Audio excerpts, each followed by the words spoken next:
Cindy here from Mahopac Public Library with some new ideas for great take and make crafts. Now that the cooler weather's here, it's a good time to get indoors and find some creative projects to do. Activities that don't involve screens or batteries, but are simple and fun and help to pass the time on a rainy day. Today I'm going to show you how to weave with yarn using some very simple techniques. If you found this link on our calendar, you also saw the link for a video on Creative Bug. Now, Creative Bug is a resource that we offer through our website where you can learn. They have tutorials for adults and kids and all different types of arts and crafts. So it's a great resource. If you haven't used it yet, you may want to try. So you can get your own login right through our website. It's free with your library card. Or you can click on the link that I included in the calendar, and that should bring you to Creative Bug. So that video that I linked was by Kelly Tillotson. It's called Weaving with Kids. It has some great basics on how to get started. And so I'll be using some of the same techniques she uses, but I'll also be using some new things, some new ways of making your weaving. This will be a little wrist cuff, kind of individual. I added some beads on mine that she doesn't do, and I'm going to try a different way of removing it from the loom. These are the beads that we made this summer with rolled paper strips. You can use those beads if you have them at home, or if you want to make new ones. But I did include beads in your packet. So what you will do at the library is you'll be able to come and pick up a little kit like this in a bag, and it will have a piece of cardboard that looks something like this. It's just a piece from a cereal box. We cut up cereal boxes, so we're recycling at the same time. And this will be your loom. Inside your bag, you will also find a variety of yarns, and some of them will be thick and fuzzy like this. Other ones will be thinner. Here's one that is variegated, which means it goes from dark to light and back again, and that's kind of a nice medium weight yarn. And here's a very thin, sparkly yarn, and the difference really between them is a nice textural change, but also the thicker yarns will move much quicker when you're weaving. It fills up the area in a very short number of rows, whereas the thinner yarn, you need to do a lot more rows, but it does add that nice sparkle. So it's up to you to play around with how you want your wrist cuff to come out. Also in your packet, your little bag, you will have a little needle with a nice large eye, so you'll be able to get the yarn right in there. And I included some beads, just some pony beads, as well as a button, because that's how the closure will be with the button. So I'll show you how to do that. Now, one important thing that will be in your kit is the warp yarn, and we're going to learn how to string your loom with this yarn, which is the warp yarn. So I'll show you how to do that. So when you get your cardboard, it will not have any cuts or notches in it, and you do want to go ahead and cut some notches. And you don't have to be perfect with these. They don't have to be exact. I cut, let's see, 6 notches here. So I just kind of estimated where's the center and cut a few notches in either direction, and then do the same thing on the other side. So you have the same number on one side and the other. And then you're going to take your warp yarn and go ahead and thread your loom with your warp yarn. So take off the little label there that's on there and find the end of your warp yarn. And what you want to do, you're going to hold it against the back and clip it into the first notch. And then go directly across to the first notch on the bottom. And then we're going to wrap our warp yarns completely around the back. The video that I bookmarked on Creative Bug, she just goes around the notches, but I think it's a little easier to take it off if you wrap it around. So we're going to do that. So we're going to wrap it right around, go into the second notch, wrap, third notch. So I would recommend cutting 6 notches so that you have an even number, and when you take them off, it's kind of easy to tie little knots with pairs of the yarn strings. So, okay, now we have it there, and what I'm going to do is just tie these two, and it doesn't have to be too tight. The other thing, when you're wrapping the warp yarn, you don't have to, you want to make it nice and firm, but not so tight that it bends the cardboard. You want your loom just to be nice and flat like this. And that's going to be important throughout the weaving, that you just want everything to be nice and flat. You don't want to pull it too tight. What we will be doing is pushing it up so that's nice and tight that way. So after you've you've got your loom all threaded, you want to choose your first yarn that you're going to string. So I'm going to start with maybe this blue yarn, since it's handy. You know what? I have some green yarn here. Let's go with green. All right. So choose your first yarn, and we're just going to tie it. So you want to slip it under the warp yarn, if you can see that there. And I'm going to just tie just a regular square knot. If you've ever learned to tie your shoelaces, the first knot that you put on there is a square knot. So we're just going to do that exact same type of knot. And do it again to make sure it stays on. All right, now you have your square knot tied on there, and this little end will clip off later. Then you want to take your yarn and you're going to thread it on your needle. Now, I gave you lots of yarn. You have plenty of yarn, so you may need to clip, cut a shorter piece. So a very wise person once recommended that you cut a piece of yarn about as long as your arm, so you're not fighting with it and getting it all tangled. So I'm going to go ahead and thread that on my needle. This one, of course, is separating. The plies of yarn are coming separated. Let's see if I can get it all the way through.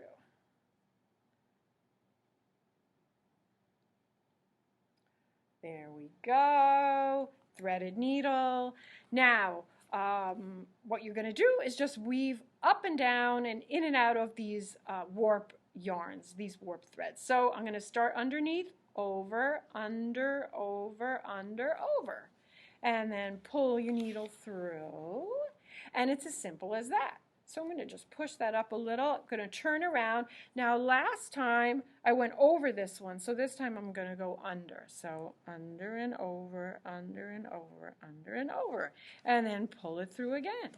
And we just made our first 2 rows on our weaving. So what you don't want to do, you can see I keep pushing it up like that because I want the rows to be close together, but you don't want to pull it so tight that you see how the warp strings are getting pulled in. You don't want to do that. You want everything to remain parallel.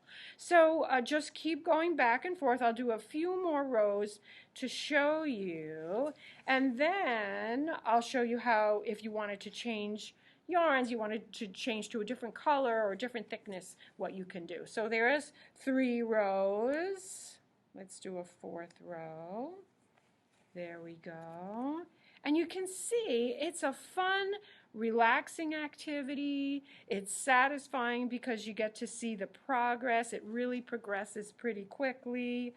Just go back and forth. Take a few moments every once in a while to push everything up so it's nice and tight. The rows are tight and up next to each other. Now, one thing you will notice is that while you're weaving, the warp thread, which is that brown thread that we put on there, is getting covered up. So if you have a warp thread, most of the warp threads were pretty plain. Some of them were blue, some of them are white, some of them are brown. It doesn't matter really what color they are because they pretty much get covered up by the weaving threads, which are called the weft threads. So we have the warp and the weft. I'm going to do another row here, and then I'm going to stop and show you what you want to do to change yarns. If you're tired of this color, okay, I did enough rows of this color, and I'm ready to change. Okay, so I've done a little more weaving, and as you can see, I added a bead here, and then I did a few more rows. I switched to a thicker, fluffier thread. I did a bunch of rows, added another bead, some more rows, and now I'm ready to switch back to that original green. So I'm going to tie this off, and I'm just going to make another knot like we just put on when we were tying the string on, so it'll be a square knot. So you just make a loop, and then put the yarn, the needle right through that loop and pull it nice and tight. There we go. We want to pull the knot tight, but not necessarily the weft thread that we're knitting. Okay, that we're weaving. So that one's done, and I'm going to clip that. And now I'm ready to tie the next one on. So I'm going to go to the same spot and just go ahead and tie that right around with another square knot.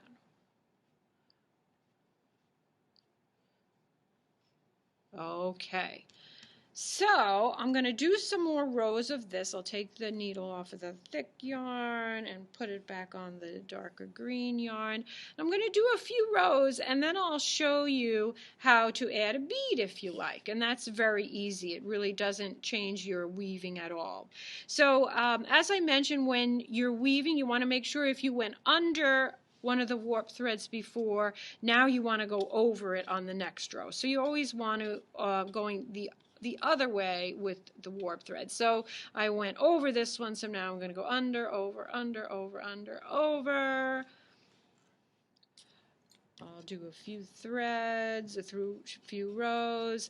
I also want to point out again how the fluffy thread, I only had to do about 10 rows of that fluffy thread to fill up all that space. And so the opposite will happen if you have a very thin thread, like some of those metallic threads that I included in your kits will take a little bit more time. You have to make more rows in order to cover the same number of inches on your weaving. So, all right, I did 3 rows. Let's do one more, and then I'm going to show you how to add a bead. So what you want to do, you're basically just going to continue your weaving when you're adding a bead, but you want to just make sure you get it in the right spot. So since I have 6 warp threads, I want to get my bead right in the center. So I'm going to get to that spot, and then I'm going to pull the needle through. So I'm right in the middle where I want my bead. Now what would be really fabulous would be if I could just thread the needle right through the bead, and then I'd be able to keep going and just, move the bead down the thread to that spot. But unfortunately, these needles have really large eyes, which is great for putting the yarn through, but you can't fit the bead over that large eye. So what I'll do is just remove the needle from the yarn, and I bet it won't be too difficult to just thread that yarn right through that bead. And there I can see a little of the threads coming through, and you can grab them, and now your bead is on the yarn, and then you can just push it down into the spot where you want it. And now we'll have to put the needle back on the yarn, which again I find it a little easier if you twist it. There we go. Now the needle's back on the yarn. Now we just keep going. So we went over the last thread, and now we're going to go under. Oh, oops, nope, over, under, over, under. There we go. And now our bead is right in the middle there. So let's do a few more rows, and I'm going to show you how to tie everything off and then take this right off of the loom and get ready to turn it into a cuff.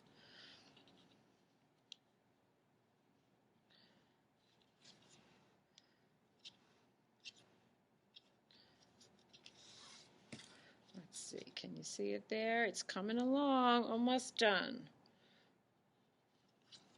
This is the type of project that even if you don't finish it all in one sitting, it's something you can take a break from and come back to. It's kind of relaxing, especially these times when we can't leave the house, or we can't go a lot of places and play with our friends. So it's nice to just find something quiet and almost meditative where you can sit and focus. And if you don't finish it at this time or even today, you can pick it up tomorrow and do a little more weaving. So don't feel like it's the type of project that you have to finish all at once. You can always go back to it, just leave your yarns and get back to it another time and finish it up. All right, well, this is going to be my last row, and then all we're going to do is just tie off the yarn the same way we tied it on. I'm going to make a couple of double knots, a square knot. Whoops. Okay, there we go. There's the loop, and put it through. Whoops, didn't get through. There we go. All right, now I'm going to leave a little bit of a tail here because I may tie it to one of the warp threads when we take it off. So I'm going to call this cuff bracelet finished the way it is. And what we're going to do now is take it off of the loom. And what you want to do is go to the back again, and we're just going to cut these threads, these warp threads that we put on right in the beginning. So cut right through them, and we'll pull them off of the loom. There we go. Now they're off of the loom. But of course we don't want to leave them dangling like that because we don't want all our beautiful weaving to come apart. So all you're going to do, since you started with 6 warp threads, you're just going to tie them together in pairs and knot them in pairs. So I'm going to take the first 2. Here they are, the first 2. And again, you're going to know how to make a square knot by the end of this. You put it through, cross it over, make a loop, put it through. There's our first square knot. Let's take the next 2. Do the same thing, cross it over and make a loop. Another square knot. Oops, there we go. And the final 2.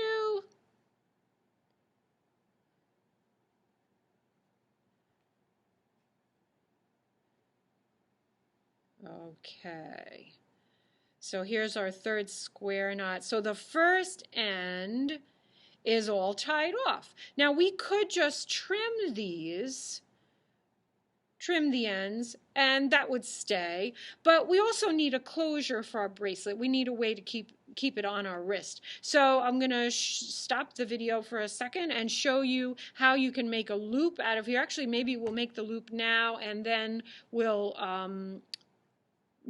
I'll show you how to make the button on the other end. So actually, to make a loop, because this will be like a loop and button closure, you can just take these threads right here and tie them in a knot. So you'll have, so those are the 2 warp threads that were in the center of your bracelet. And I'm just going to tie them into a slip knot. So now I have a loop. There's a loop right there. All right, so I'm going to trim all these extra threads. Trim all the extra threads and these extra threads. So now you've got a loop right there, and that will go over the button closure. Oh, one more extra thread. All right, and you might as well trim all your ends from where we attached. So now all we need to do is tie off these into knots, and then I'll show you how you can add a button on there. Okay, as you can see, I knotted off and then trimmed all the warp threads that were remaining at the end of the cuff bracelet, and I left the 2 center ones, just like these 2 center ones I tied into a loop, and these 2 I'm going to use to push through actually to tie the button on, and actually I will have to put it through. Now the buttons I included in your kit have a shank on the back, and this is what a shank looks like. A lot of buttons have holes, and that's how we attach them onto our clothing, but some have shanks like this. So what we're going to do is push the yarn right through the hole in the shank, and again the needle won't fit through there, so you can just put the yarn right through that shank. And then I'm going to tie once again another square knot to keep that button in place. So tie it nice and tight. All right, and now that'll be the closure for our bracelet. And what you want to do is just wrap this around, and you'll put the button through the loop, and now you have a way of keeping your cuff bracelet on. You can decorate it with beads. You can use whatever color yarns you like. And there you go. You're all set with your own cuff bracelet. Now, this would make a great thing for you to wear. I'm sure you'll be really proud of it once you're finished, but you also may want to give it as a gift. And if you have any other yarns at home, you can go ahead and experiment with different colors and styles of stripes and things that you can add into your cuff bracelet. So if you enjoy working with your hands like I do, and you had a lot of fun with the weaving, here's some new things that you might want to try. One is just simply to make your warp threads longer, so your final product won't be something that you'd wear like a cuff bracelet, but it might be something that you would hang on your wall, like a little tapestry. So what I did was I just made more warp thread, so I did about 17 or 14, something like that, across here. And then I did start with yarn, and then I decided to shake it up a little bit and add some natural objects from my backyard. So these are pieces of grass and stem. I added a little twig there that has a leaf on it. This is a feather that I found, and it just makes for kind of an interesting tapestry of nature. So if you enjoy being outdoors, that's another alternative way that you can use some weaving. The other thing you could do is when you're finished, you could tie it off with a twig at the top, rather than knotting it. You'd probably have to knot it as well, and then tie all of those warp strings onto a twig, and that's how you could display your tapestry. So hang it that way. And then again, at the bottom, knot it all off, and then leave these hanging like fringe. So, so that's another way of doing it. If you were ever on vacation, let's say you went somewhere in the mountains or in the woods, you could collect things and make a vacation tapestry, and that would be something that, like a souvenir that you would have. So that's one alternative. A second is to use, rather than a rectangular loom, use a round loom that's a small paper plate. And what you would have to do is cut notches all around the edge of the paper plate.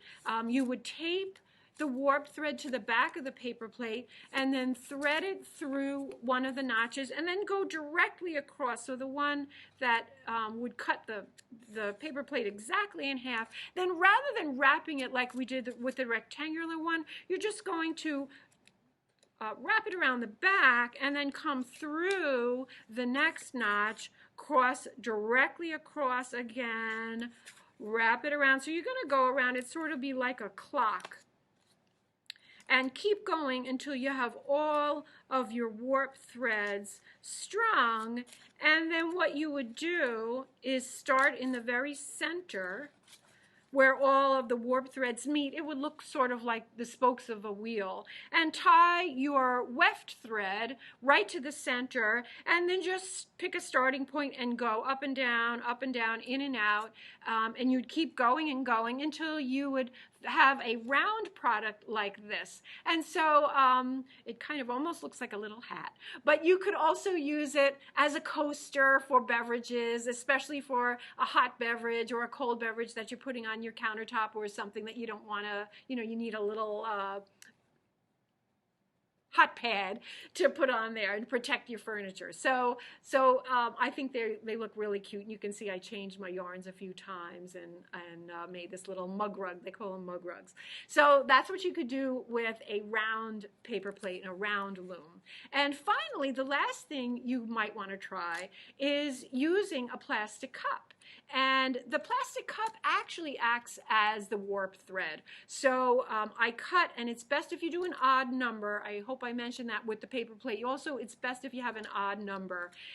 So what you would do then is tape your weaving thread, your weft thread, right to the bottom there, and just go ahead and go in and out the same way you do. So it would be outside, then it would be in, then it would be out, and eventually you end up You go around and around and around and push the threads down. Eventually, you'll start covering up the entire cup until you have something like this. So I changed yarns a couple of times. I just knotted them on the inside so it didn't show, and then went all the way up to the top. This you could use as a pencil case, or maybe you could keep little jewelry or some other paper clips or something like that in there. So it's very cute. And all of these would make cute gifts. So if you enjoy weaving, you're a creative person, you like working with your hands, I hope you have fun with the weaving. Remember, you can come pick up your kits with your cardboard loom while supplies last. They'll be at the Youth Services desk. And if you do finish a project, I'd love to see it. So bring it in. I'm here at the library all the time. So have fun, be creative, and I'm looking forward to seeing what you make. Have fun.